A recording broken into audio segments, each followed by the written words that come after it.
कैवल्यं दिव्यदृक्साक्षी आदिकर्तारं कृपानिधे प्रणतक्लेशनाशाय अनन्ताय नमो नमः। अल्पज्ञोऽहं सर्वज्ञोऽहं सत्शरणं युगलरूपं त्वं नमामि। भगवान श्री करुणासागर महाराज की जय। सत कैवल साहेब। પંચમ શ્વસન વેદ પાના નંબર 225-26 આપણે વાંચ્યું, કંદ 12. એમાં થોડીક વિશેષ વાત આજે આપણે કરી દઈએ. આજે તારીખ કેટલી? તારીખ 12. ઉલટ ક્રિયાનો ક્લાસ, ઉલટ ક્રિયાનો કુલ ક્લાસ 64 અને અવ્યાકૃત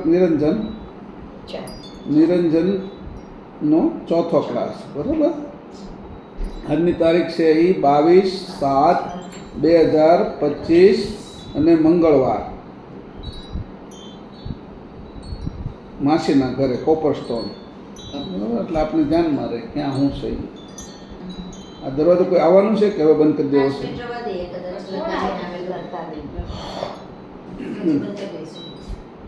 બરાબર. હવે એ વિશે આપણે અવ્યાકૃત અને નિરંજનની જે ગયા વખતે વાત હાલી હતી એના થોડાક સ્પષ્ટીકરણો આપણે કરી નાખીએ. 22 પેજ ઉપર જઈ કેટલા? 225 અને 226.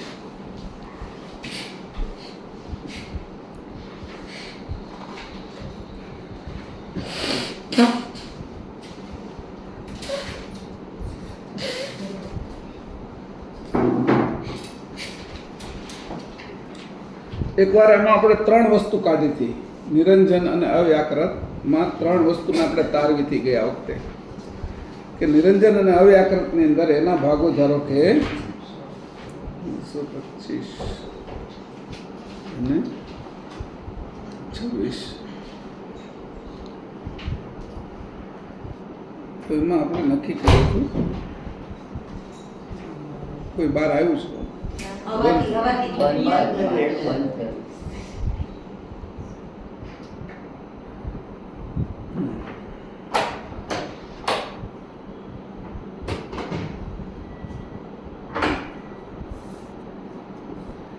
તો એમાં એક વસ્તુ હતી કે નિરંજન ને અવ્યાકૃતના કારણે ઘટના શું ઘટે છે કે જેમાં ભાગો ઓછા પોખેલા હોય, એટલે અડધા પા, તો એ ઓછા ભાગોના કારણે એને વધારે ભાગો જેને પોખેલા છે એનો એને આધાર લેવો પડે. અને નિરંજનના અને અવ્યાકૃતના ભાગો જેમાં પૂર્ણ પોખેલા હોય એ નિરાધાર રહી શકે પણ પૃથ્વી ઉપર. જે નિરંજનની નીચેના જે ધામો છે એમાં એ નિરાધાર રહી શકે. ઉપરના ધામોની અંદર નિરંજન અને અવ્યાકૃતના ધામો પૂરા ભાગો પોખેલા હોય પણ ત્યાં કામ ન કરે.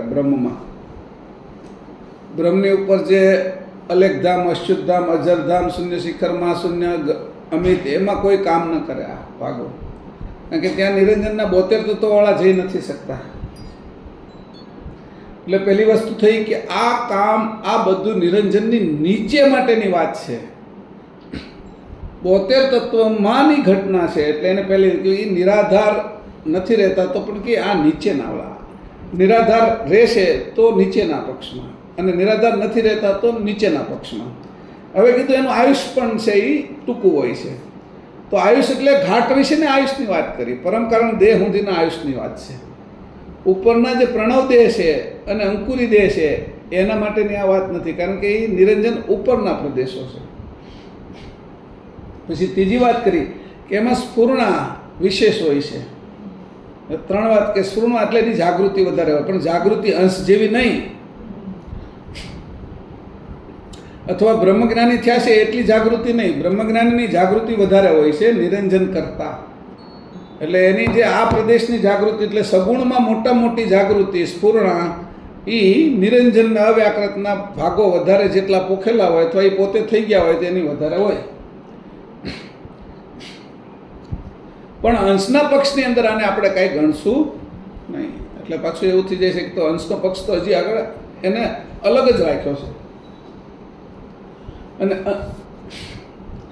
તો ત્રણ વસ્તુનો જે આપણે વિચાર કર્યો, આયુષ ઓછું, નિરાધાર અને સ્ફૂર્ણા, એ બધું જ નિરંજનની નીચેના વિભાગમાં સગુણની અંદર બધું જે કૃત છે એમાં આ બધું ઊંચામાં ઊંચું ગણાય, અકૃતમાં ઊંચું ગણાય નહીં. અને સકૃતમાં તો જઈ જ ન શકે, એને ઊંચું કેવી રીતે ગણવું? કે 72 તત્વો તો નિરંજનથી બન્યા ને.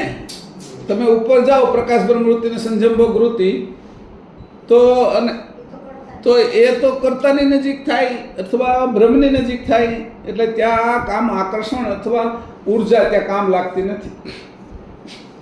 એટલે જે લોકો નિરંજનને અવ્યાકૃતના આધારે રહ્યા હોય એ લોકો અંશે થવામાં છે એ ફળીભૂત થાય નહીં, એને અંશે ન થઈ શકે. આ વાત સમજાણી? પણ આ બાજુ અંશે થવું હોય તો શરીરની સૌષ્ઠવતા, શરીર લાંબુ ટકે, પણ ધ્યેય અંશનો હોવો જોઈએ. ધ્યેય નિરંજન અવ્યાકૃતના ધામનો ન હોવો જોઈએ. આદ્યશક્તિનું ધામ છે, નિરંજનના ધામને પ્રાપ્ત કરવું. મોટા મોટા રાજા, પરમગુરુ એક વખત લખ્યું છે કે આ બાજુ મોટા મોટા રાજા તો કે નિરંજન પુરુષ છે, એ તારા આંગણે આવીને ઊભા રહે કે, અને એનું આખું રાજ્ય આપીને આ તને કે હું તને આખું રાજ્ય આપું છું કે, અને અમે તારી સેવા કરીએ ને આ બધું રાજ્ય કરીએ, તો પણ એની સામે એ કે તું જોતો નહીં અને ત્રણાની માફક એને તજી દીજે. એટલે મુદ્દો આ છે, ત્રણાની માફક તજી દેવાનો અર્થ એટલે હું કે તારા સ્વરૂપમાં અંતરાય છે, તારા સ્વરૂપની અંદર એ અવરોધ કરનાર છે, તારા સ્વરૂપને પૂર્ણ રીતે પ્રાપ્ત કરવા દેવામાં તને રોકનાર પણ છે. જો તું જાગ્રત ન હોત તો, અને જાગ્રત હો તો આ જ તત્વોનો ઉપયોગ કરીને ઉલટ ક્રિયા કરી લે. આ જ તત્વો તને એમાં મદદ પણ કરશે, આયુષ વધારશે, નિરાધાર કરી દેશે, તારી સ્ફૂર્ણા વધારશે. આવી આ તત્વોનો તું આધાર લે તો તને ફાયદો થાય. પણ તારે અંશે થવામાં આનો ફાયદો લેવો, નહીં કે નિરંજનનું રાજ્ય લેવામાં. એટલે જે લોકોને નિરંજનની ઈચ્છા છે, એટલે અત્યારે સંપ્રદાયો મોટા ભાગના નિરંજન સ્થિતિના જ ચાલે છે. કોઈ કોઈ આગળનું જ્ઞાન સમજ્યા તો પરમગુરુ લખે કોઈ બુદ્ધવાનું કે કોઈ બુદ્ધિશાળી હતા એ કે બ્રહ્મ જ્ઞાનને માનતા હતા. બાકી તો કે કૃતની જ ઉપાસના બધા કરતા હતા. જ્યારે હું જે દીપમાં ગયો ત્યાં મેં જોયું કે કેટલાય લોકો હતા જ્યારે જંબુદ્વીપમાં પ્રગટ થયું તો કોઈ બુદ્ધવાનું કે કોઈ બુદ્ધિશાળી હતા, એમ જ્ઞાની હતા, પણ કે ના તે બ્રહ્મ જ્ઞાની હતા, કે કેવલ જ્ઞાનની કોઈને ખબર હતી નહીં. એટલે કોઈ બુદ્ધવાનું એની અંદર કીધું કે બુદ્ધિશાળી હતા, એ બ્રહ્મ જ્ઞાનીને કીધું, તો આ નિરંજનને એને બુદ્ધિશાળી નહીં કીધું. એટલે બુદ્ધિશાળીની અંદર કોણ આવ્યા તો કે પ્રેમદાસ જેવા, બીજા કોઈ બુદ્ધિશાળીની અંદર નહીં આવ્યા.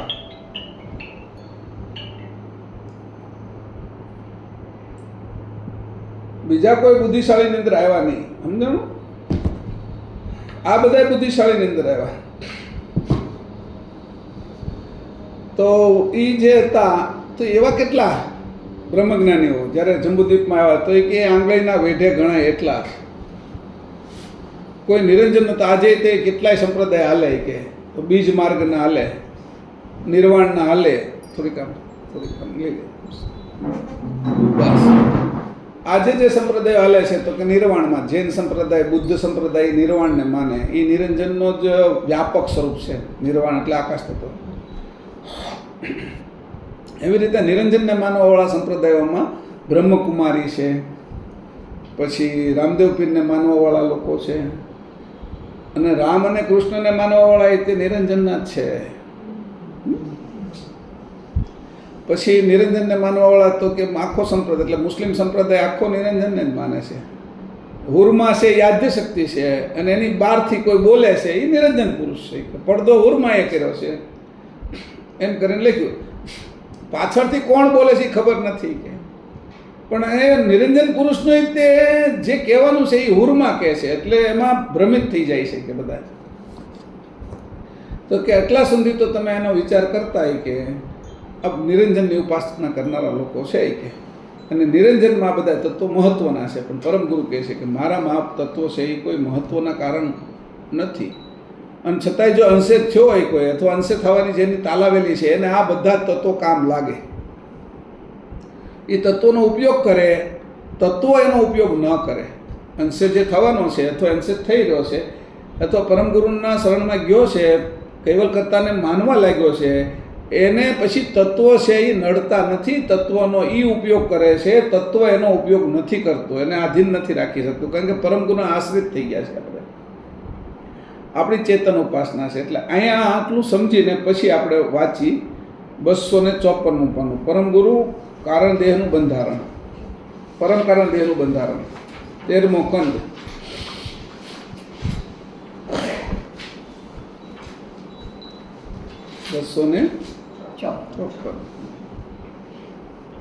હવે પરમ કારણ દેહનું બંધારણ કહું છું તે સાંભળો. આકાશ તત્વના 6 ભાગમાં બાકીના 4 તત્વોના એક ભાગ મૂકીને જે 10 ભાગ પંચભૂતના થયા તે લઈને અને નિરંજનના 8 ભાગમાં અવ્યાકૃતના 2 ભાગ મેળવીને આ 10 ભાગ થયા તે પેલા પંચભૂતના 10 ભાગમાં મેળવીને આ 20 તત્વ વિભાગ નચિંત અંતકરણ સંયુક્ત નિરંજન અધિષ્ઠાન સહ વર્તમાન કર્તાની ક્રિયાવૃત્તિએ કર્યો તે પરમ કારણ દેહ જાણ્યું. આ પરમ કારણ દેહને વિશે સર્વ વિસર્જનોસ્મી અહમતા રહેલી છે. આ પ્રકારે પુરુષનો પરમ કારણ દેહ જાણ્યો. હવે સ્ત્રીને વાંચી લો. હવે સ્ત્રીના દેહ વિશે કહું છું તે સાંભળો. આકાશ તત્વના 6 ભાગમાં બાકીના 4 તત્વોના એક ભાગ મૂકીને આ 10 ભાગ પંચતત્વના લઈને તથા અવ્યાકૃતના 8 ભાગમાં નિરંજનના 2 ભાગ મેળવીને આ 10 પેલા પંચભૂતના 10 ભાગમાં મેળવીને આ પ્રકારે 20 તત્વ વિભાગ નચિંત અંતકરણ સંયુક્ત નિરંજન અધિષ્ઠાન સહ વર્તમાન કર્તાની ક્રિયાવૃત્તિએ કર્યો તે સ્ત્રીનો પરમ કારણ દેહ જાણવો. આ પ્રકારે અવ્યાકૃતના 8 વિભાગે કરીને સ્ત્રીનો પરમ કારણ દેહ થયો છે અને નિરંજનના 8 વિભાગે કરીને પુરુષનો પરમ કારણ દેહ થયો છે. સ્ત્રીના બાકીના 4 દેહ તે તો પુરુષના વિભાગે વિભાગ જ હોય. આમ સ્ત્રી પુરુષના 4 દેહમાં તત્વ વિભાગનું પોષણ એક સરખું જ છે, માત્ર એકલા પરમ કારણ દેહને વિશે જ ફેરફાર છે. હવે અહીં સમજાવ્યા છે કે એની પછી તત્વ સાથે જોડી દીધો. પહેલાં છે એ એને કીધું એટલે આપણે અહંકાર ગણના તત્વો સાથે જોડી દીધો. પહેલાં જે તત્વ હતા અવ્યાકૃતના નિરંજનના, એકના 8 અને એકના 2, બીજાના 2 અને 8, એવી રીતે જોડી અને નર અને નારીના. તો અહીંયા એક વાત સમજવા જેવી છે કે પરમકારણ દેહ સુધી જાય તોય તે નર નારીનો જે આકર્ષણનો વિભાગ છે એ પૂર્ણ થતો નથી. આકર્ષણ હજી ચોટ્યું રહેશે. એટલે પરમકારણ દેહે હજી કોઈ પાછા આવી શકે. જો પહેલો પરમકારણ દેહ તત્વનો છે એમાંથી કોઈને પાછા લાવવા છે તો પરમકારણ દેહમાં ગયા છે તો શંકર શિવ થઈ જાય અને એની આરાધના કરતા હોય તો એને પાછા પછાડી શકાય છે. અથવા કોઈ એવી સ્ત્રી થઈ ગઈ જે હજી સ્ત્રી ભાવ છે જે અંદર, એની 2 ભાગો હરખા નથી કર્યા, એટલે જે 8 અને 2 પરમકારણ દેહની અંદર રહેવા દીધા છે એના 10-10 ભાગ પૂર્ણ નથી કર્યા તો એ હજી પાછા આ પૃથ્વી પર આવી શકશે. અંશે થવાની જે ગતિ હતી એને રૂંધન પામી જાય છે. અથવા બ્રહ્મસ્થિતિ પ્રાપ્ત કરવી છે એ પણ અટકી જાય છે. બ્રહ્મની અંદર આ 2 હરખા ભાગ થઈ જાય એટલે નપુસક થઈ જાય, 2નો રદ થઈ જાય, આમ અમે અથડાય અને બાદ થઈ જાય. જો 2 ભાગ અને આ 10 ભાગની અમે અથડાય અને એ તૂટી જાય 10 આ બાજુને તો એ શૂન્ય થઈ જાય. શૂન્ય થઈ જાય એટલે અકર્તા થઈ જાય, એ બ્રહ્મ થઈ જાય અવ્યાકૃત નિરંજનના. એ જે બીજો પરમકારણ દેહ કીધો છે જે બ્રહ્મની અંદર રહે છે એ પરમકારણ દેહ છે એ નપુસક છે એમ કીધું પરમગુરુએ. બ્રહ્મજ્ઞાનીઓને પોતાને કોઈ ઉત્પત્તિ થતી નથી કે એટલે નથી ઉત્પત્તિ થતું એનું કારણ એ કીધું કે એ અકર્તા છે. તો કર્તૃત્વ શક્તિ ક્યાં રહી છે? પછી સ્ત્રી પુરુષના ભાગ ન હોવા જોઈએ. એટલે પછી કીધું કે આપણે જે ઓલી પ્રાર્થના કહીએ ને કે બધા દેવો છે એ જુગલ, ભલે આપણે બોલી છીએ ને વારમાં કે એ જુગલ છે અને તમે તો એ કે પ્રકૃતિ વગર ખલક ઉત્પન્ન કર્યું છે. આપણે જે હવારમાં બોલીએ ને પ્રકૃતિ વિનું, હા ધન્ય, હું આખું બોલો અન્ય ધામપતિ દેવ જુગલ તન શક્તિ તન. હા, તો એમાં આસક્ત છે કે સ્ત્રી પુરુષમાં અને પુરુષ સ્ત્રીની અંદર જે આસક્તિ છે એ આ નિરંજન અવ્યાકૃતના તત્વોના કારણે છે. હવે કીધું આસક્તિ મટી જાય તો અકર્તા થઈ જશો તમે, સાવધાન ન રહ્યા તો. અકર્તા થવાની ના પાડી તો એ કે નપુસકતા આવશે, કે નપુસકતા એટલે કોઈ શૌર્ય નહીં હોય તો અંશે નહીં થવાય, શૌર્ય વગર અંશે નહીં થવાય. એટલે ત્યારે એને કીધું કે તો શૌર્ય માટે તો કીધું કે આને કીધું હવે કઈ શક્તિ તમે કીધું કે તમે તો પોતે અંતસ્કરણ ગુણગણ ઇન્દ્રિયો વગરના હતા અને તમારી આગળ પણ આ જુગલ હતા નહીં, તમે બે હતા નહીં, સ્ત્રી કોઈ હતી જ નહીં, અને તમે આખું ખલક ઉત્પન્ન કર્યું છે સ્ત્રી વગર. અને બીજા કોઈ છે એ સ્ત્રી પુરુષ વગર સંતાનો ઉત્પન્ન કરી નથી શકતા. કે જે મેં જોયા છે એમાં તો તમારી શક્તિ કઈ છે? તેને કીધું મારી શક્તિ સરળ શક્તિ છે. સરળ શક્તિનું સ્વરૂપ શું છે? તો કે એ હું જ છું સરળ શક્તિ. એટલે તો એ કે તમે એવું કહેશો ને અમને કે તમે છે એ અર્ધનારેશ્વર છો, અડધી સ્ત્રી ને અડધા પુરુષ, એમ કે ના એવું નહીં. સ્ત્રી અને પુરુષના વિભાગો છે એ મારી અંદર 10 પ્રકાર એટલે 20 પ્રકારો હરખા છે કે એટલે મારી અંદર કાંઈ ઘટતું નથી કે એટલે હું ઉત્પત્તિ કરી શકું છું. ઓલા શૂન્ય થઈ ગયા છે, હેઠળના છે એને 2 ના 8 છે એટલે એ પકડાઈને નીચે નીચે રહેશે. એટલે 3 પ્રકારે કીધું કે આ બધા કોઈ દિવસ ઉપર જઈ નથી શકતા જ્યાં સુધી આ તત્વને નથી સમજતા. એટલે તત્વને સમજવાની વાત ક્યારેય બીજા કોઈ જગ્યાએ કરવામાં આવી નથી. આટલી બધી મહત્ત્વની વાત જે તત્વની છે એ કોઈ જગ્યાએ નથી ઉપનિષદમાં કરવામાં આવી, નથી સાંખ્યશાસ્ત્રમાં કરવામાં આવી, ન્યાય દર્શનોમાં કે 4 વેદમાં નથી કહેતા. એટલે પરમગુરુ કહે છે કે 4 વેદનું મારું જ્ઞાન નથી, કે ચતુર્વેદથી ઉપરનું જ્ઞાન છે. જ્યાં નેતિ થાકી જાય છે ને પરનેતિ પદ છે, કે આ નેતિ પર પરનેતિ છે અને એ પદ છે અને એના ઉપર તત્ છે. કે નેતિ કોની છે? તો કે 4 વેદે નેતિ પોકારી કે અમે કંઈ આગળ જાણી નથી શકતા, એ નિરંજનની. નેતિ ઉપર પરનેતિ પદ છે, એ બ્રહ્મ છે. કે અને બ્રહ્મ ઉપર હું તત્ રૂપે રહેલો છું, મારો ગાદી છે. કે જે બ્રહ્મ મારો પ્રકાશ છે, કે તો હું તત્ છું, કે તત્ રૂપે રહ્યો છું. બધાનો મૂળ આધાર હું છું અને મૂળ આધાર છે એની અંદર કોઈ 2 ભાગ નથી રાખ્યા. અવ્યાકૃત અને નિરંજનના ભાગો નથી આવ્યા અને છતાંય ઉત્પન્ન કર્યું. એટલે અહીંયા અત્યારે આપણે તત્વોની વાત કરી છીએ એટલે હું થોડા આગળ તમને લઈ જાઉં છું. એટલે એનો અર્થ એવો છો કે ભાઈ જે કાંઈ ઉપાસનાઓ થાય છે સ્ત્રી પુરુષના વિભાગમાં જ થાય છે. આપણી જે ઉપાસના છે એ સ્ત્રી પુરુષને ગણીને જ કરવામાં આવે છે. જ્યાં ગણવામાં આવે છે મુખ્ય ઉપાસનાઓ બધી સ્ત્રી પુરુષને આધીન જ છે. તો કે રામ હોય તો એને સીતા હોય, શંકરને અરે પાર્વતી હોય. દ્વૈત ઉપાસનાઓ છે એ બધી દ્વૈત ઉપાસના. આપણી ઉપાસના અદ્વૈત ઉપાસના છે. તો જે ભાગ પ્રકૃતિની અંદર ભળી ગયો એ અંશને પોતાની અંદર કેમ ભેળવવો? પાછો અંશને તે ત્યાં લઈ જવાનો ને, ભાગને નહીં, ભાગનો ઉપયોગ કરીને અંશને ત્યાં લઈ જવાનો. એમ સીડીનો ઉપયોગ કરીને શરીરને છે એ 11મા માળે લઈ આવવાનું, અથવા લિફ્ટનો ઉપયોગ કરી અને શરીરને 11મા માળે લાવવાનું. અંશને પહોંચાડવાનો છે એ જે તત્વ છે એનો ઉપયોગ કરીને. એમ એટલે એની ઉલટક્રિયા આપણે લઈએ છીએ. ઉલટક્રિયા શું કામ લેવાની? કે આ ભાગને આપણે જોવાના, આ ઉલટક્રિયાના વિષયો છે. મેં ત્યારે આગળના એક ઓલામાં કીધું કે આ બધા વિષયો ગુપ્ત, હવે હું તમારે જે ચર્ચા કરી રહ્યો છું એ સામાન્ય નથી, એ બધા ગુપ્ત છે, અતિ ગુપ્ત છે. કે અને પરમગુરુ સિવાય આ વાત કોઈ જાણતું નથી. એટલે આ બધા બ્રહ્મજ્ઞાનીઓ અને સગુણની ઉપાસનાવાળા એ જુદી જુદી ક્રિયાની અંદર રોકાઈ ગયા અને એ ક્રિયાઓમાં રોકાણ એટલે ક્રિયાને આધીન થઈ ગયા. પહેલાં તો એ ક્રિયાને આધીન કરવાનો પ્રયત્ન કરવા પડ્યા. એમ કરતાં કરતાં એને આધીન કર્યું કે ભૂમિ તત્વને આધીન કરવું. એટલે ભૂચરી મુદ્રા સિદ્ધ થઈ. એટલે ભૂચરી મુદ્રા જેની સાધી છે એને ભૂચરી મુદ્રા વળગે, ભૂત થઈને. સમજાણું? ભૂચરી મુદ્રા એને વળગી જાય એટલે ભૂચરી મુદ્રાના કારણે એ પૂજાવા મળે, એને લોકો માનવા મળે, એને છે ભગવાન માનવા મળે. એટલે એ એના કારણે ફસાય. જો તત્વની ખબર ન પડે તો ભૂચરી એને ફસાવી દે.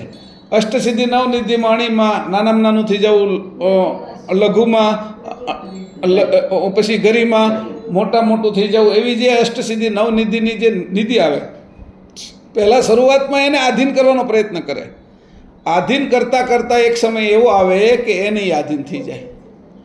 આપણે ગાયને પાળીએ પછી એક સમય એવો આવે કે ગાયની પાછળ જ આપણે દોડતા હોઈએ, એ જ દોડતી હોય આગળ. આપણે ગાયને ઉષ્ટપુષ્ટ કરીએ, ભેંસને ઉષ્ટપુષ્ટ કર્યું. આપણે જે એમાંથી એનું જે તત્વ લેવાનું હતું, ઘી દૂધ પીને આપણે ઉષ્ટપુષ્ટ થવાનું હતું, એ ન થાય. એમ આપણે તત્વને હુષ્ટપુષ્ટ કર્યા, એને પોષા, એને ખોરાક વધારે આપ્યો. એટલે આપણી જે ઉપાસના છે એ અધોગતિની ઉપાસના છે. કોઈ એને સમજી નથી શકતું પરમગુરુ સિવાય, કે જેટલી ઉપાસના આ બાજુ હાલે છે પરમગુરુ કહે છે એ બધી વાસનાએ ઉપસ્થિત કરેલી છે. હવે વાસના જ છે કે એટલે કીધું જેટલી ઉપાસના હાલે. હવે કોણ ઉપાસના કરે? આપણે કોઈને પહેલાં કહીએ ને કે ભાઈ આ તમે ઉપાસના કરો છો, એને ખબર એ હોય મારી અંદર આ વાસના છે, આના માટે કરું છું, મને શું જોઈએ છે કે સિદ્ધિ જોઈએ છે, મને આ કામ કરવું છે, મને છે ભગવાનની પ્રાપ્તિ કરવી છે. પણ ભગવાન કેવા એ સમજતો નથી. ભગવાન કેવા છે એ ગુણના ભગવાનને ભગવાન સમજી લે છે. એટલે જે ઉપાસના છે એને આધીન ઉપાસક થઈ જાય છે. છેલ્લે કોશિશ એવી કરે છે કે હું છે એ હું શીરો હું ખાઈ જાઉં એમ. અને શીરો એ ખાઈ ગયા પછી એને દર વખતે લલચાવે છે શીરો, ક્યારે શીરો મળે એમ. મને જે પહેલાં વિચાર કરે છે કે મને આ હારામારી વસ્તુ, એટલે એની ઉપાસના કરે ને મેળવે. અને સારી રીતે મેળવ્યા પછી, મેળવ્યું ને ખાધા પછી એને ચસ્કો લાગી જાય છે. અને જે ચસ્કો લાગી જાય છે એ કે નીચે પાડે છે. એટલે આ તત્વો છે એની કીધું કે આ બે જે ભાગો છે એમાં બે ભાગ નિરંજનના, એ હંમેશા બે ભાગ છે એ નિરંજન તત્વને ખેંચ્યા કરે અથવા નિરંજન તત્વ એને ખેંચ્યા કરે. અવ્યાકૃતના બે ભાગ છે પુરુષની અંદર, તો અવ્યાકૃતના ભાગ પાછા સ્ત્રી બાજુ ખેંચ્યા કરે. તો આ જે ખેંચાણ હાલે છે એ ક્યારે સ્થિર થતી નથી, એટલે ગતિ ઉત્પન્ન આમાંથી થઈ છે. અને આ ગતિની અંદર જે લોકો રોકાણા છે એની સ્થિતિ થતી નથી. એને સમજી જ નથી શકતા કઈ રીતે કામ કરે છે. ઘણી વખત છોકરું હોય એ અમુક વસ્તુને સમજી જ નથી શકતું, એટલે કાતર લઈને હાથમાં બેસે, એને ઘણી વખત ના પાડે તો છોકરું પાછું લઈને આવે, એટલે એ સમજી નથી શકતું ને પોતાને વગાડી દેશે. દીવો જોઈને આકર્ષાય છે એની અંદર અને પકડવા દોડે છે. એમ જ આપણે આકર્ષાય છીએ. આપણે એને બાળકની અંદર કાંઈ ફરક પડતો નથી. આ બધી ઉપાસનામાં આકર્ષણ રહેલું છે અને એ ઉપાસનાના કારણે આકર્ષાય છે ને આપણે વગાડીએ છીએ, અશ્મિ લગાડી દઈએ છીએ.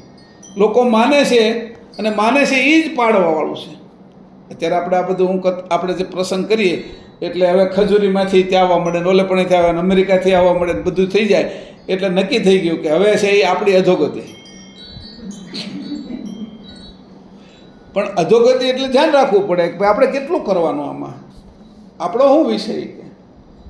તો જો પરમગુરુથી હું આગો ખસું તો આ બધાને યારે પછી મારે એ ટાટિયા જ પકડેલા હોય એટલે આપને જવા ન દે. પરમગુરુ અહીંથી જાય ને તો કે કોઈ મંદિર નહીં બનાવવાનું, એવી એની ઈચ્છા હતી કે મંદિર ન બને. નરવેદ સાગરે બનાવ્યું તો પછી એને માન્ય નહીં કર્યું, પણ એને કીધું કે ભાઈ તો આ જે બધા જૂના મંદિરમાં લાગેલા હતા એમ આ મંદિરમાં લાગેલા રહેશે બધા. પછી ત્યારે સમજ્યા કે ભાઈ હાવ જ જળ છે, એની કરતાં થોડા જાગૃત તો થાય. આને આ સ્થિતિમાં જાગૃત થાય ને જ્ઞાનના માર્ગો એટલે 18 ગ્રંથો તો અહીંયા મૂકેલા છે, કોઈના કોઈ આવશે, કોઈ કહેશે તો સમજતા થશે અને પછી એને ખબર પડશે સાચી ઉપાસના શું છે. એમ કરીને જાગૃત થાય કે નકર બાકી મંદિરો જેવો જ આપણા મંદિરો હવે ગણી લીધા છે બધાએ. ત્યાં જે ઉત્સવ હાલે એમ આપણા ઉત્સવોને ગોઠવીએ છીએ. તો આપણો ઉત્સવ તો જ્ઞાન સિવાયનો હોય જ નહીં. જે કાંઈ કર્મકાંડ છે એ આપણા છે નહીં. પરમગુરુએ કેટલી ના પાડી કે જળ પૂજે જાકી જળ દ્રષ્ટિ, અને ચેતન ઉત્કૃષ્ટ છે એને એ ક્યારેય નહીં સમજી શકે કે.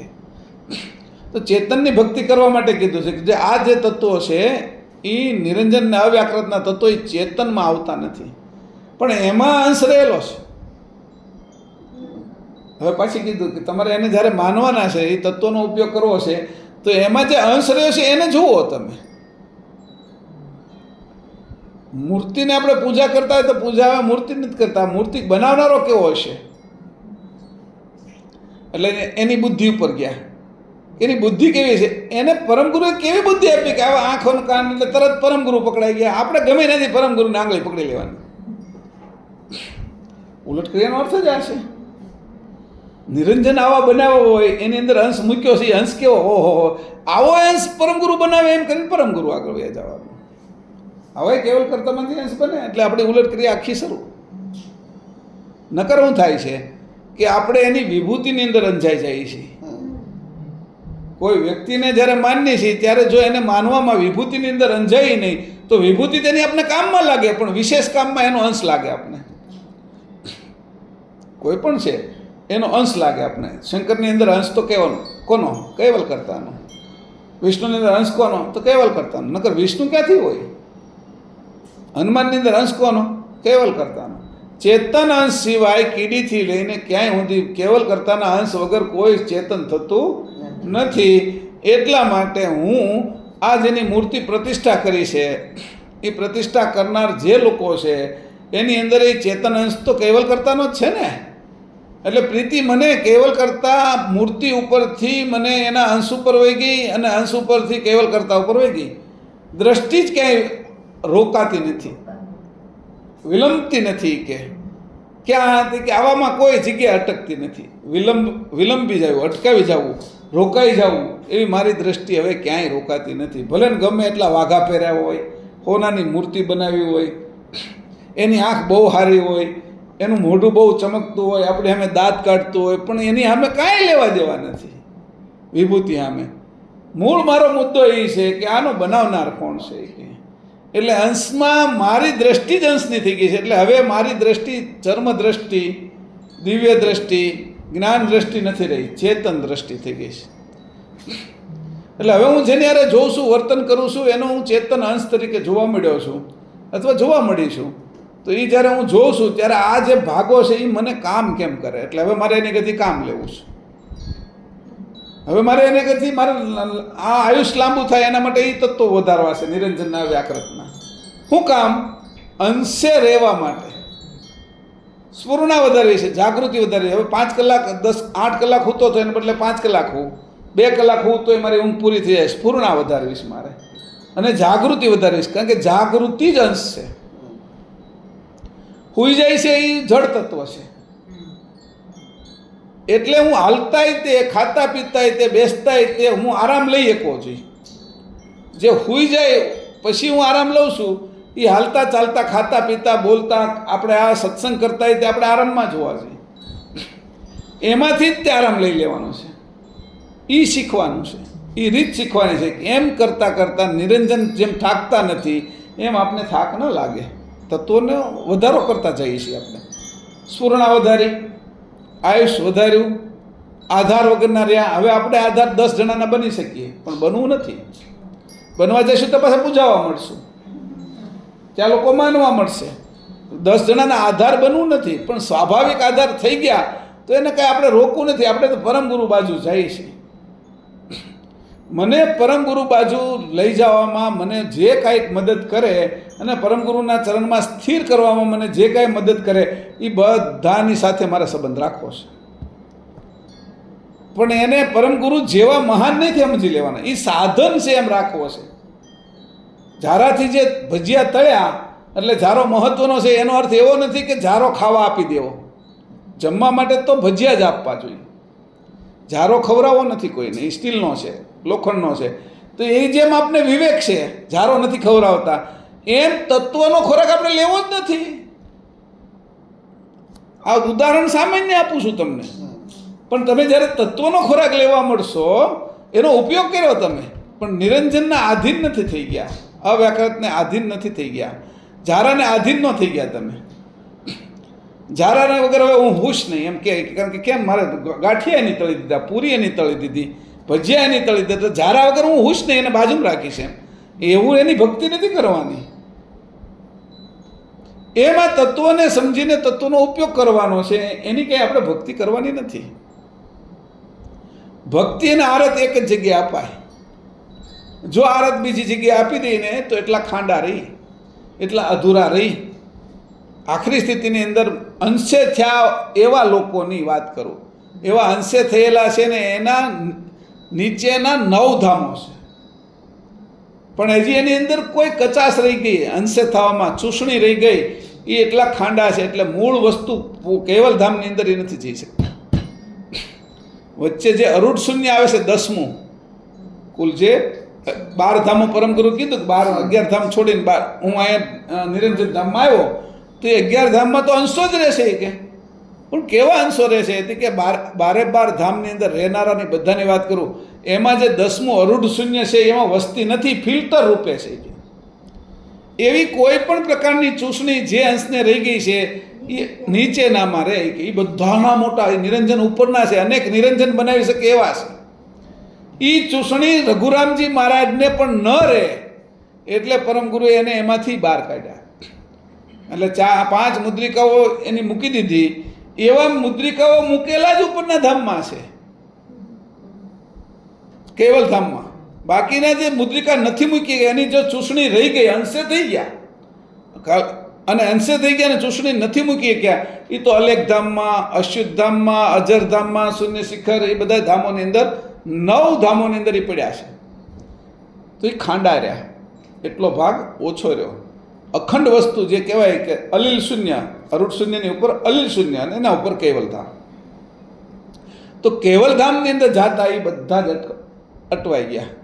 અલીલ શૂન્ય ઊંધી ન પગ્યા. અલીલ શૂન્યમાં જે અંશો છે એ અણમાનિતી રાણી રૂપે રહે છે. રાણી ખરી, પણ પ્રત્યક્ષ એની સાથે છે એ કેવલ કરતા નથી રહી શકતા. અને આ જે પૂર્ણ પ્રાપ્ત થયા છે જે એ કેવલ ધામમાં રહેશે, એ કેવલના સંપૂર્ણ અંશો એ જ એની માનીતી રાણીઓ છે બધી. કેવલ કરતાને પતિ માયના છે, એ બાને એ લોકો જુદા રહેશે, અને એ જુદા રહેશે એટલે એનો આનંદ લઈ શકે છે, કલ્પભર સુધી રહેશે. અને એ પરમ કારણ દેહ છે, એ ત્રીજો પરમ કારણ દેહ છે. એ ત્રીજા પરમ કારણ દેહ છે એ કેવલ ધામમાં રહેવાનું છે. પહેલા પરમ કારણ આ બાજુનો છે, પહેલો પરમ કારણ દેહ એનાથી નિરંજન ધામમાં રહેવાનું છે. અને વચ્ચેનો જે પરમ કારણ દેહ છે એનાથી બ્રહ્મમાં રહેવાનું છે. પણ આપણે કયો જોઈએ છીએ? ત્રીજો જોઈએ છીએ. અને આ જે છે એનાથી ઉપર ઉઠી ગયા તો કે અંશે થઈ ગયા તોય તે ચૂસણી ના રહી જવી જોઈએ. એ અધૂરપ છે, અધૂરપ છે. અહીંયા આજે એટલે પગ્યા પછી થોડા ખાટું અધૂરપ રાખી, કોઈને આરત ન અપાય, બીજા કોઈને આરત ન અપાય. આરત તમે આપી દીધી એટલા ખાંડા. ખંડિતની ક્યાંય પૂજા નથી થતી આપણા આખા સમાજમાં, દુનિયામાં ક્યાંય. ખંડિત વસ્તુ હોય એને કોઈ ઘરેણું હોય ને એ તૂટી ગયું હોય ને આખી દુનિયામાં તો એને હંધાવીને જ પહેરે. ચશ્મા તૂટલા હોય ને તો એને વ્યવસ્થિત કરીને જ બધાય પહેરે. ચપ્પલે તૂટલું હોય ને કોઈને ગમતું નથી. પોતાનું કપડું ફાટલું હોય, કોઈ ભિખારી હોય ને ફાટલું કપડું એને ગમતું નથી. પરિસ્થિતિ છે એટલે પહેરવું પડે છે. એટલે ખંડિતની ક્યાંય પૂજા છે નહીં. આપણે અખંડમાં જવું છે, અને અખંડમાં બધા કામ લાગે. આ વિષય છે એ આ હાલે છે, પણ હું તમને આખી વાત સમજાવું છું તો લક્ષ્ય ન ચૂકાય. પેલી 3 વસ્તુ કીધી ને હવે અહીંયા કીધું છે કે આ પરમ કારણ દેહની અંદર 2 નર અને નારી 2 હજી જુદા જ છે. કે હેઠેનામાં તો બધા તત્વોમાં હરખા છે એમ કહી દીધું, પણ નર નારીનો જે વિભાગ પડ્યો એ પરમ કારણથી અંદરથી જ પડ્યો છે. કે તત્વનો જે પરમ કારણ દેહ છે એનાથી જ પડ્યો છે. અને 3 પરમ કારણ દેહ ક્યાં આપ્યા છે આપણે ઘણા પૂછે તો એ આપણે એને નથી વાંચવામાં આવ્યા અથવા એ નથી સમજી શકતા. તો એના કારણે આપણે નથી સમજતા એવું નહીં સમજવાનું. આપણે કેટલો પાના નંબર કેટલા ઉપર આપ્યું હતું એ પરમ કારણ દેહનું? 3 પરમ કારણ દેહ આપણે કાઢ્યું હતું, ખબર માં? હમણાં જ કાઢ્યું હતું ને.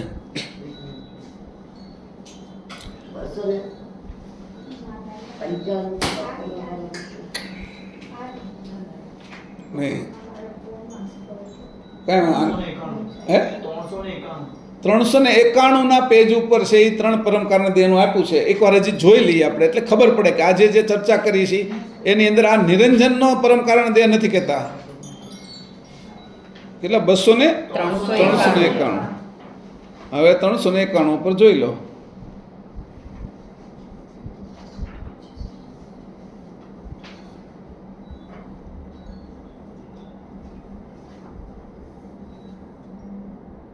નહીં 391 ઉપર હા આપી દીધું, બરાબર છે. જો હવે નીચેનો છે, હવે પોતાના કર્મ પ્રમાણે અનેક જીવ ચતુર્દેહ સુધી સુખ દુઃખ ભોગવે છે.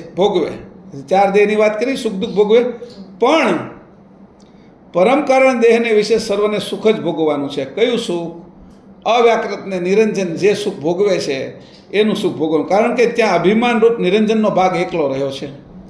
એથી અન્ય તત્વ વિભાગ તથા અન્ય દેહ સિવાય એકલો શું પ્રવૃત્તિ કરશે? એટલા માટે કોઈ પ્રવૃત્તિ નથી રહેતી. એટલા માટે પરમ કારણ દેહને વિશે સર્વ અંશ પરમ સુખ રૂપ વર્તે છે. આ છો પહેલો પરમ કારણ દેહ. પછી એક લીટેવી પછી એટલે આને છોડ્યા પછી જો પછી જ્યારે તે દેહને અવધિકાળ અંત આવે એટલે જે પરમકારણ દેહનો અંત આવે ત્યારે કર્તાના ધામને વિશે અમાપ સુખ ભોગવે છે. આ છે એ ત્રીજો પરમકારણ દેહ છે.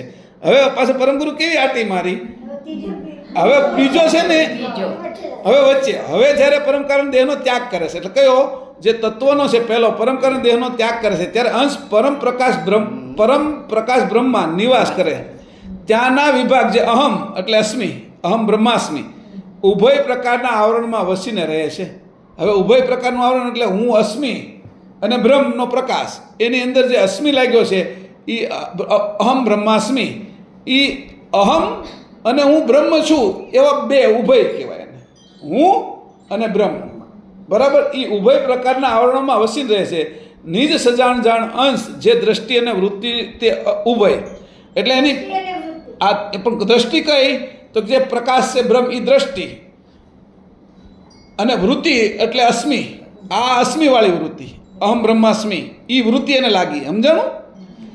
દ્રષ્ટિ એટલે પ્રકાશ, જે પ્રકાશ છે એ દ્રષ્ટિ રૂપે છે. સમજાણું? પણ વૃત્તિ કઈ છે? અહમ બ્રહ્માસ્મિ. અહમ એટલે આને બે વાત કરી, દ્રષ્ટિ અને વૃત્તિ. એનો અર્થ શું થાય છે તો કે દ્રષ્ટિ એટલે બ્રહ્મ અને વૃત્તિ એટલે અસ્મિ, બ્રહ્મોસ્મિ. આવી વૃત્તિ એને રહેશે તે ઉભય અહમપણાને ધારણ કરીને વર્તે છે. આવી ગયું? જે ધારણ કરીને વર્તે છે કે આ અહમપણું છે. સમજાણું? એ દ્રષ્ટિ અને વૃત્તિ એ ઉભય અહમપણાને ધારણ કરીને વર્તે છે. તે આપનું આપ સ્વરૂપ અંકુર જે કાળે બ્રહ્મધામમાં જાય તે કાળે તેટલા સંઘાતે રહે છે. આ બ્રહ્મધામમાં જેટલા સંઘાતે રહે એટલા સંઘાતે રહે. પછી આ બ્રહ્મધામ છોડે છે એટલે પછી તે અનંતકાળ ધારણ કરી, જે ઓલા ઉપરની હારે જોડવાનું છે. પછી જ્યારે તે દેહને અવધિકાળ આવે એની સાથે આ પછીને પાછું જોડવાનું છે. સમજાણું? હા, પછી તે અનંતકાળ ધારણ કરીને નિજ કર્તાનું યજન ભજન સનાતન લક્ષ્ય યોગ વડે તે ધામમાં અંશ કરે છે અને તે કર્તાની સન્મુખ રહીને અનંત અપાર સુખ અંશ લીધા કરે છે. આ પ્રમાણે પરમ મોક્ષ રૂપ અંશનું કલ્યાણ અહીં પરમ ગુરુએ દર્શાવી દીધું છે. હવે જુઓ, અહીંયા ત્રણેય પરમ કારણ દેહનો જો સમજે નહીં અને આપણે સામે તર્ક કરે તો એને ક્યારેય સાચું સરનામું મળે નહીં. સાચું સરનામું મળે કેમ? પરમગુરુ એવી આટી મારી છે કે કોઈ બ્રહ્મજ્ઞાની અથવા કોઈ અધૂરા જ્ઞાની જે આને સમજો જ ન હોય એની અંદર પહોંચી જ ન શકે. એટલે બધા એમ જ કહેવાનું પરમ કારણ દેહ તો અમાપ સુખ ભોગવવાનું છે.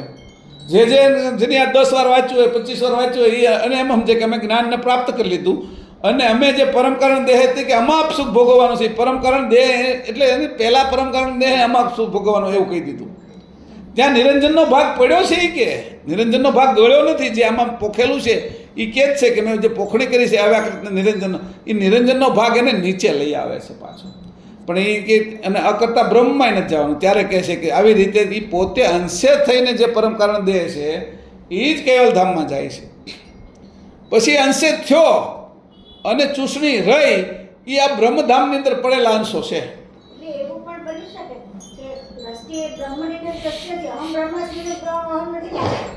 પણ હું કેવળ પરમ ગુરુ સાથે અહીંયા આગળ એક મેં બ્રહ્મમાં રહીને એટલે હજી એની ચૂસણી કોઈક રહી છે એટલે એ 12 ધામમાં ઓલા ઉપરના 10 ધામો. હા, એટલે આ બ્રહ્મની ઉપર જે 11 ધામો ઓલા 12 ધામો છે એમાં જે 9 ધામો છે એ ચૂસણીના છે. અને હું કેવલ કરતાનો અંશ છું એ તો એને નક્કી થઈ ગયો, અંશે તો થઈ ગયો, આપનપૂર રૂપ થઈ ગયો. બરાબર, પણ અંશે હજી નથી થયો, પૂર્ણ અંશે. બરાબર, આપનપૂર રૂપ છે એ 9 ધામો છે. અરૂઢ શૂન્ય છે એ 10મું, એમાંથી આપનપુય બાદ કરી નાખે છે. જે કબીરજી પહોંચ્યા એનો વિસ્તાર એટલે કે અંશ અને અંશી 2 ભાગ બાકી રહી ગયા અને પૂર્ણ ચૂસણીનો વિભાગ કાઢી નાખ્યો. એ કાઢી નાખ્યો તો એ કે એ પરમ એટલે અહીંયા મેં એટલા માટે તમને લીધા અહીંયા કે આને તમે જો સમજી લો તો પરમકારણ દેહની અંદર તમારે નિરંજનના ભાગના પરમકારણ દેહમાં નથી રહેવાનું. આજે અત્યારે હાલે છે નિરંજન અવ્યાકરણની ઉલટ ક્રિયા. એટલે તમને પાકું કહી દઉં કે નિરંજન તમારે સામે આવે અને એમ કહે તો એની સામેથી બધું છોડી દેવાનું, તરણા જેવું સમજી અને એની સામું પણ નહીં જોવાનું. કેમ સામું નહીં જોવાનું? તમે સામું હવે પરમ ગુરુને જોયું છે, એમાંથી તમે દ્રષ્ટિ આ બાજુ કરો નિરંજન સામું એટલે તમે ખંડિત થયા, એટલે તમે અધૂરા થયા, પાખંડમાં ગયા. તમે હતા અખંડ, પરમ ગુરુ સાથે જે અખંડ વૃત્તિ જોડવાની હતી એ તમે હવે બીજાને આરત આપી દીધી. તો નિરંજન બાજુ આરત એની સામું નહીં જોતો એનો અર્થ એ હતો કે તારી એટલી દ્રષ્ટિ ખંડિત નહીં કરતો. તો તને આગળના તો આ નિરંજન ધામમાં જઈએ કે પેલો પરમ કારણ દેહ તને મળી જશે, પણ તને છે એ જે આખરી પદ તારું જે અંશે થવાનું છે એ તને મળશે નહીં. આ નિરંજન સાથે સંકળાયેલું છે એટલે હું આ તમને બોલું છું. અવ્યાકૃત, અને અવ્યાકૃત જ નિરંજનને ધારણ કરીને બેઠી છે.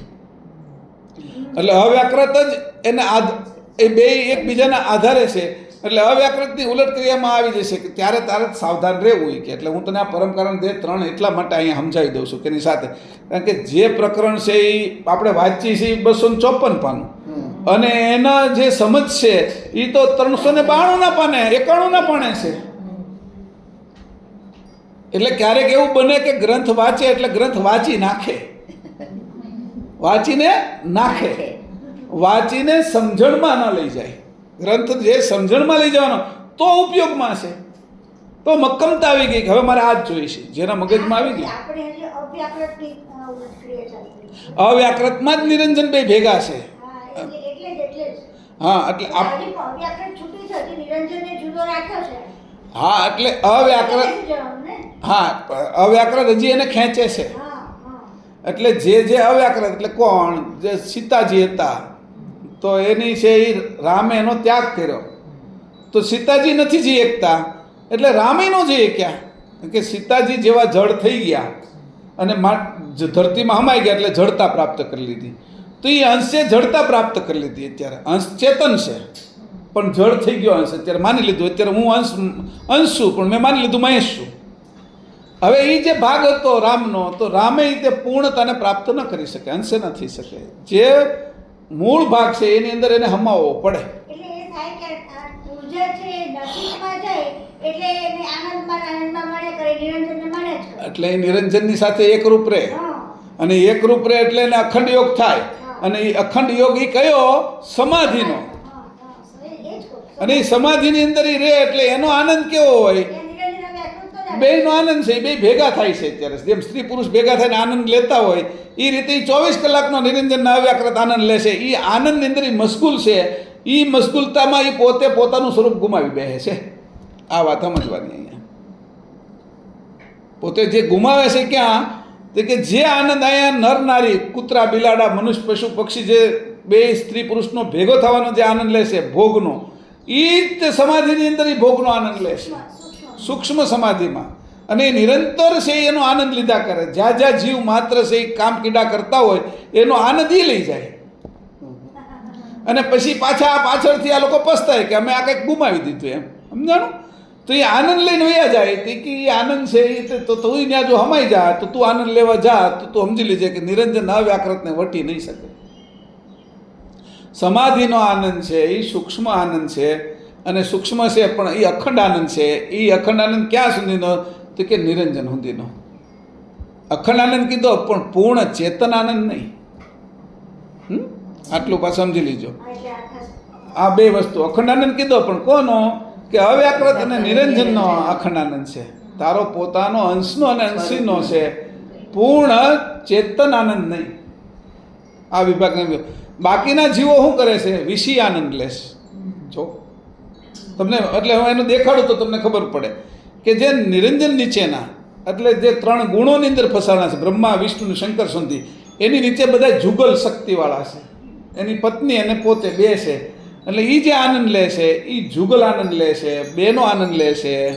એ બેનો છે એ ખંડિત આનંદ છે ટોટલ, એને વિષય આનંદ કહેવાય. અને જ્યારે અવ્યાકૃત અને નિરંજન જ્યારે ઉન્મુનિમાં જાય છે અને સમાધિનો આનંદ લે છે, તો એ અખંડ આનંદ છે પણ તોય તત્વનો છે. એ વાસના છે જ એટલે પાછા પાડે છે. અને એ વાસનાને મટીને જે અંશે થઈને અંશીનો આનંદ લે છે એને પૂર્ણ ચેતન આનંદ કીધો છે. પહેલાંના ખંડિત આનંદ કીધો, નીચેનાને એ ખંડિત થયા કરે, આનો ખંડ નથી થતો, એ અખંડ. એ અખંડ ચાલે છે પણ તત્વમાં, અને એ સ્વરૂપ નથી. એટલે એ આનંદ છે એ પણ અખંડ છે પણ એ જડતામાં લઈ જાય છે. જે લોકો સમાધિમાં ગયા ને એ હજારો વર્ષ સુધી બેઠા રહે ને એમાં ને એમાં રહે ને પછી શરીરે ગળી ગયા હોય અને એ આનંદમાં રહે. પશુ પક્ષી જીવ જંતુ માત્ર વિષયાનંદ લે છે. નિરંજનને અવ્યાકૃતની અંદર જે લોકો સમાધિમાં જાય છે એ છે એ અખંડ આનંદ લે છે પણ તત્વનો. અને જે અંશે થયા છે એ પૂર્ણ આનંદ લેશે, ચેતન આનંદ લેશે. વિષયાનંદ, અખંડાનંદ અને ચેતનાનંદ. આના 3 ભાગ કરી દીધા. સમજાણું? આ રીતે જ્યારે એને જોઈશું ત્યારે મને શું જોઈએ એની ખબર પડી જાય. અને તમે જુદા જુઓ તો મારે શું જોઈએ છે એની મને ખબર પડે. અને મારે હું કામ હલકું લઉં પછી, હે ને? આ મારે નાની વસ્તુ હું કામ લેવી, કચકડાના વસ્તુ હું કામ લેવી, મને હોનાની મળતી હોય તો આ રીતે કરીને આપણું એક ધ્યેય નક્કી થઈ ગયું કે મને આ જ જોઈએ છે. એટલે હું હવે આ અવ્યાકૃતને નિરંજનના તત્વોનો ઉપયોગ કરનાર છું, ફસનાર નથી.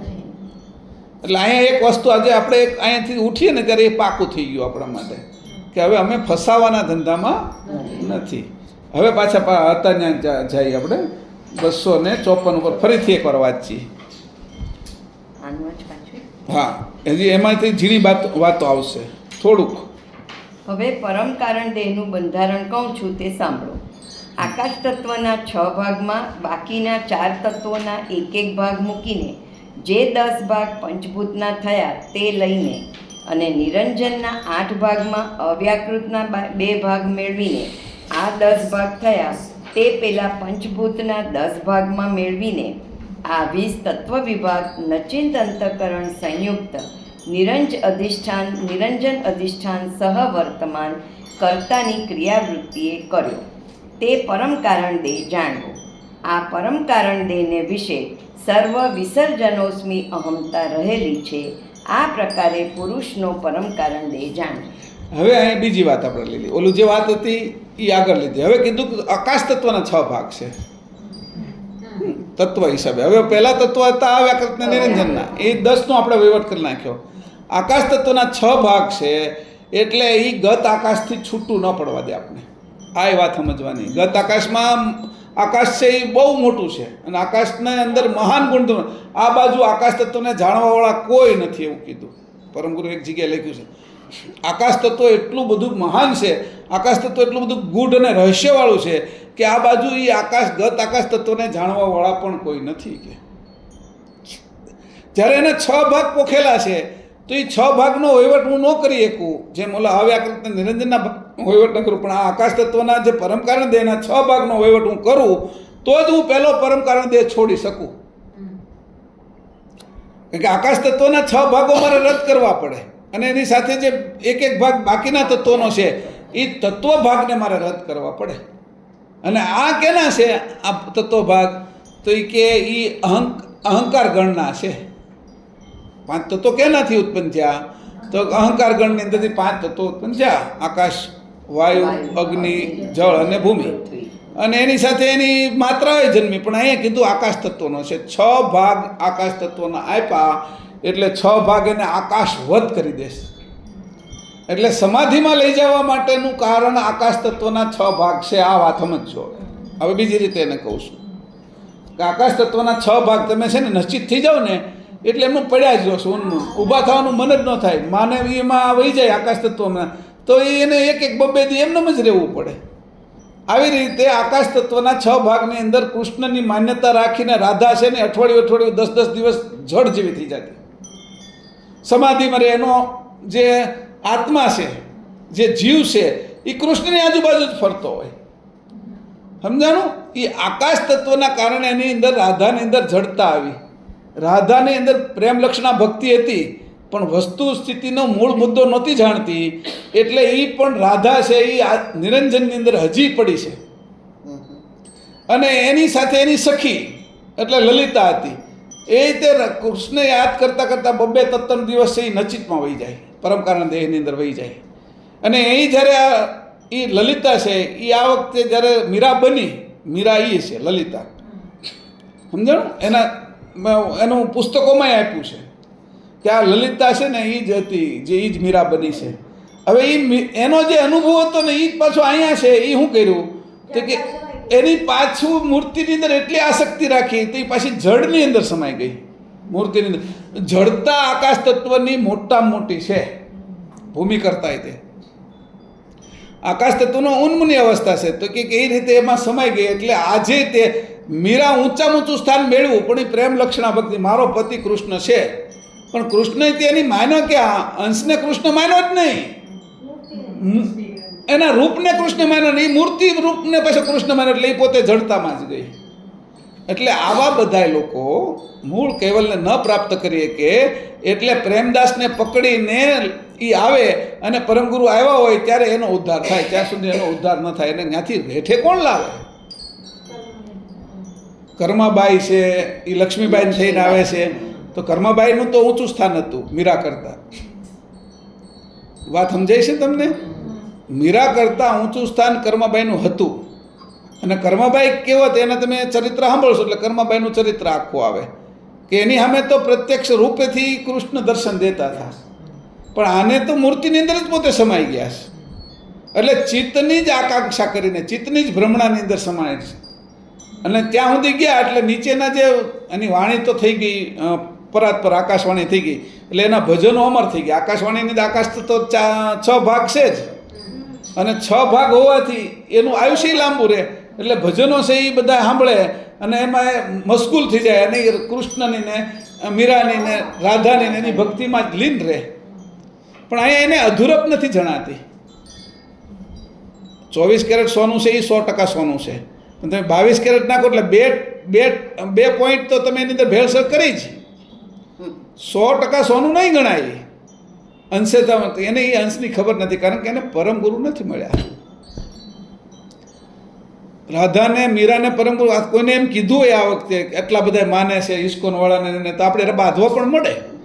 પણ વાસ્તવિક સ્થિતિ જ આ છે કે 4-5, 5-5, 8-8 દિવસ સુધી રાધા છે એ ખાધા પીધા વગર એમને પડી રહેતી, એટલે એને જડતા આવતી. એટલે આપણે બધાએ અંશે થવું હોય તો રાધાની બાધાને પણ દૂર કરવી પડે. એટલે રાધાની શ્રેષ્ઠતા માનની એને પહેલાં હટાવવી પડે. કે તમે એને 22 કેરેટને તમે 100% માનવા મળો તો તમે 24 કેરેટને માન્ય જ ન કરો, તમે એના સુધી પહોંચો જ નહીં એમ.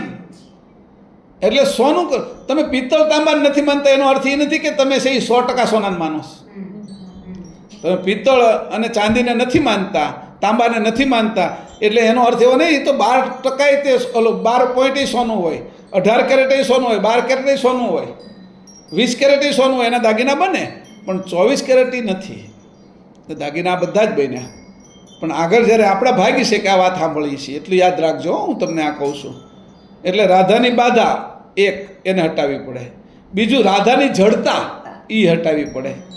બરાબર? જડતા વાળો એનો પ્રેમ હતો, અને એ જડતાના કારણે જેની ભક્તિ થઈ ગઈ પ્રેમ લક્ષણા, એ પ્રેમ લક્ષણા એ તે ચેતન ભક્તિ નહોતી થઈ ગઈ. બરાબર? એટલે પ્રેમ લક્ષણામાં ગયા તો પણ એને વસ્તુ, એટલે પરમગુરુ કહે છે કે 9ધા ભક્તિ ને 10મી પ્રેમ લક્ષણા તો પણ મારા સુધી ન પહોંચે. આનો અર્થ આ છે. જ્યારે આપણે બોલીએ છીએ પ્રેમ લક્ષણા તો કે રાધા નથી પોગી, મીરા નથી પોગી, એના પક્ષમાં પોગી છે. કીડીના પક્ષમાં મકોડો જાજુ હાલે છે, પણ ઉંદરડાના પક્ષમાં મકોડો જાજુ નથી હાલતો. ઉંદરડો તો ક્યાંય નીકળી જાય ને, ઉંદરડાના સિંહના પક્ષમાં ઉંદરડો કાંઈ નથી હાલતો. તમે જ્યારે આગળની ગતિ કરો અને પવનના પક્ષની અંદર તો એ કે આ સિંહ કાંઈ દોડી નથી શકતો પવનના પક્ષમાં, અને કિરણના પક્ષમાં પવન નથી દોડી શકતો, એટલું પ્રકાશ દોડે છે વધારે. તો જ્યારે તમે ગતિને માપો ત્યારે તમને ખબર પડે કે સ્થિતિ કેવી હોય.